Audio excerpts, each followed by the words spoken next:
நீங்கள் பார்க்குறது Sribala vlogs and voice over Tamil channel. நான் உங்கள் ஸ்ரீபாலா. இன்றைக்கி நாங்கள் அம்மச்சிட்டிக்கு கல்யாணம்னு நாங்கள் இந்த கோவிலுக்கு வந்திருக்கோம். இது ஒரு சிவன் கோவில்.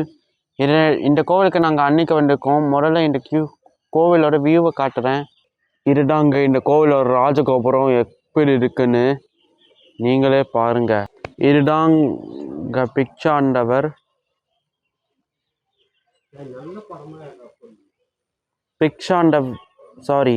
இவரா லிங்கோட் பவர்.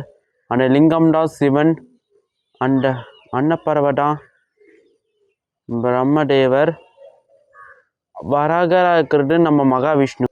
இதை பார்த்து பைரவர்னு தப்பாக நினச்சிக்காரீங்க. இவர் பிக்ஷாண்டவர். இவர் சிவனோட 64 திருவுருவங்களில் ஒருத்தர். மூர்த்தி. இவர் சிவனோட 64 திருவுருவங்களில் ஒருத்தர்.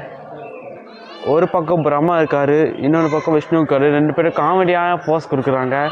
நடுவில் சிவபெருமான ஒட்ட காலோடு நிற்கிறது தான் இந்த ஏகப்பா. அப்போ இவர் தாங்க சரபேஸ்வரர். சரப அவதாரம். நரசிம்மரோட கோவத்தை போக்க சிவன் இந்த அவதாரம் எடுத்து, அதாவது சிங்கத்தலையும் மனுஷ உடம்பும் பாடி சிங்க உடம்பும் 8 கால்களும் 2 இல்லாட்டி 4 ரெக்கைகளோட இவர் சிவன் எடுத்த அவதாரம். இது லக்ஷ்மி தேவியோட சன்னதி.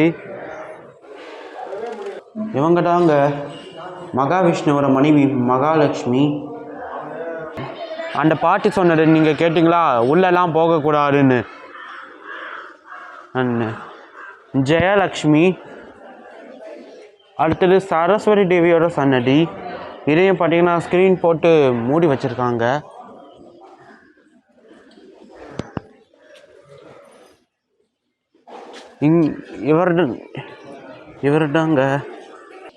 இவர்தான் மூஷிகம்.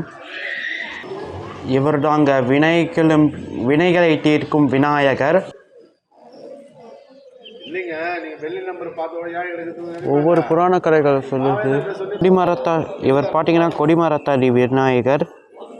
ஸோ இங்கே பார்த்தீங்கன்னா இவர் தாங்க நம்ம சபரிமலை தர்மசாஸ்திர ஐயப்பன். சுவாமியே சரணம் ஐயப்பா. நான் கருப்பசாமியோட பெயிண்டிங். ஐயப்பனுக்கு காவலாக இருக்கிறது கருப்பசாமி தான். இது பார்த்தீங்கன்னா விநாயகரோடது. இந்த கதை நம்மக்கிட்டையும் ஐயப்பன் எப்படி பிறண்டாருங்கிற கதை தான் இது. ஐயப்பன் ஹரிஹரசுரன். அதனால் விநாயகர் முருகனுக்கு மட்டும் அவர் தம்பி கிடையாது. விஷ்ணுவோட பசங்களான ஏகாதசி, காமதேவன், பாலாபுர உற்சகா, வள்ளி தேவானைங்கிற அந்த அமிர்தவள்ளி சுந்தரவள்ளிக்கு கூட அவர் தம்பி தான். 5 லிங்கங்கள்.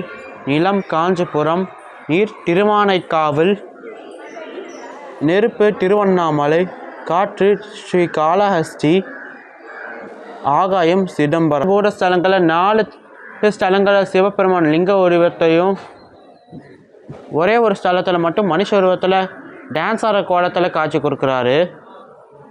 பஞ்சபூத ஸ்தலங்களில் 4 சிவன் கோவில், 1 நடராஜர் கோவில். இதுங்களில் 4 தமிழ்நாட்டிலையும், 1 ஆந்திர பிரதேசத்துலேயும் இருக்குது. வல்லபை விநாயகர். இவங்க பார்த்தீங்கன்னா விநாயகரோட 3வது மனைவி. இவங்க பேர் வல்லபை. இது பார்த்தீங்கன்னா சப்த கன்னியர்களோட சன்னதி. இந்த பெயிண்டிங்கில் மகாலட்சுமியோட சன்னதி இருக்குது. அங்கே ஒரு மலை, நீர்வீழ்ச்சி, 2 ஆண்டைகள், 1 யானை, 2 மான், 1 முயல், 3 அன்னப்பறவைங்க, 1 மீன், 1 சிங்கம் இருக்குது, மயில் இருக்குது, லக்ஷ்மி தேவி, 1 குரங்கு தொங்கிட்டு இருக்குது. மரத்துக்கு மேலே 1 அணிலும் 1 ஓனானும் இருக்குது. அடுத்தது பார்த்தீங்கன்னா சப்த கன்னியர்கள். பிராமி, மகேஸ்வரி, கௌமாரி, வைஷ்ணவி, வராகி, இந்திராணி, சாமுண்டி. இவங்களோட சன்னதி தான் அது. இது பார்த்தீங்கன்னா இஷ்ட தெய்வம் நம்ம தமிழ் கடவுள் முருகனோட சன்னதி. இதையே ஸ்க்ரீன் போட்டு மறைச்சிருக்காங்க. அங்கே பார்த்தீங்கன்னா ஒரு வேல் இருக்குது. எனக்கும் முருகனோட ஆயுதமான வேலை ஹேண்டில் பண்ணணுன்னு ரொம்ப நாளாக ஆசையாக இருக்குது. அதுவும் பியூர் கோல்டில் செஞ்ச வேலைனா எனக்கு ரொம்ப பிடிக்கும். இந்த பெயிண்டிங் பார்த்தீங்கன்னா முருகப்பெருமானோட பெயிண்டிங்.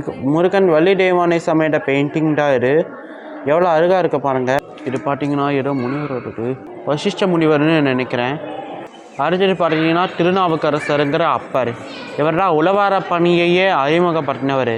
அதனால் இவருக்கு நம்ம ஒரு நல்ல மரியாதை கொடுக்கணும். இந்த திருநாவுக்கரசரோட கையில் இருக்கிற இந்த உழவார படையை பாட்டி இது தோசை கரண்டி தப்பாக நினச்சிக்காதீங்க. இது பார்க்கறதுக்கு தோசை கரண்டி மாதிரி இருந்தாலும் இது உண்மையிலேயே ஒரு மண்வெட்டி தான். அடுத்து சுந்தரர்.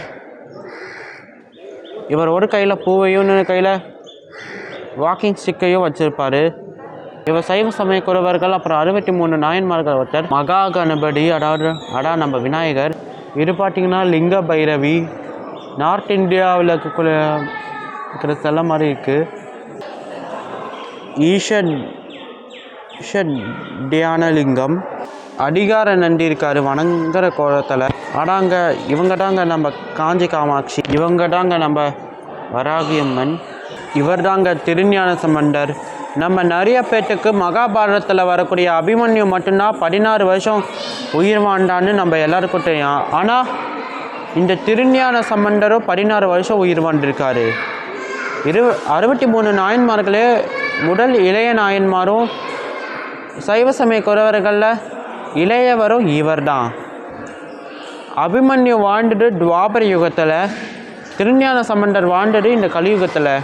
அபிமன்யு ஒரு மாவீரன், ஆனால் திருஞான சம்பந்தர் ஒரு சிறந்த சிவபக்தன்.